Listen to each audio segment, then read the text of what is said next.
কোমায় চলে গিয়েছেন Damien Martin. অস্ট্রেলিয়ার বিশ্বকাপ জয়ী এই তারকা ক্রিকেটার ভর্তি হাসপাতালে। কয়েকদিন আগে মেনিনজাইটিসে আক্রান্ত হয়েছেন তিনি। কিন্তু এই মেনিনজাইটিস রোগটি ঠিক কি বলছেন চিকিৎসক? ব্রেনের একটা খোসা আছে, সেই খোসাটাকে কভারটা, সেটাকে বলে মেনিনজেস।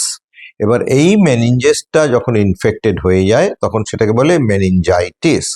কিন্তু শুধু যে মেনিনজেসটা ইনফেক্টেড হয় তা নয়, ব্রেনের চারপাশে যে ফ্লুইড একটা থাকে সেটাকে বলে সেরিব্রোস্পাইনাল ফ্লুইড। তো সেই ফ্লুইডটাও ইনফেক্টেড হয়ে যায়।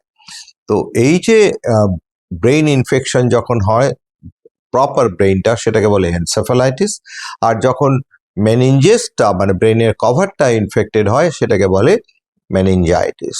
ব্যাকটেরিয়াল হতে পারে, ভাইরাল হতে পারে, ফাঙ্গাল হতে পারে। আপনারা কিছুদিন আগে শুনেছেন যে ব্রেন অ্যামিবা, ব্রেনের ভিতরে অ্যামিবা ইনফেকশন হয়ে গেছে, সেগুলোও হতে পারে। তো প্রোটোজোয়াল ইনফেকশনস হতে পারে, নানান রকমের ইনফেকশনস হতে পারে। ফলো করুন আনন্দবাজার.com।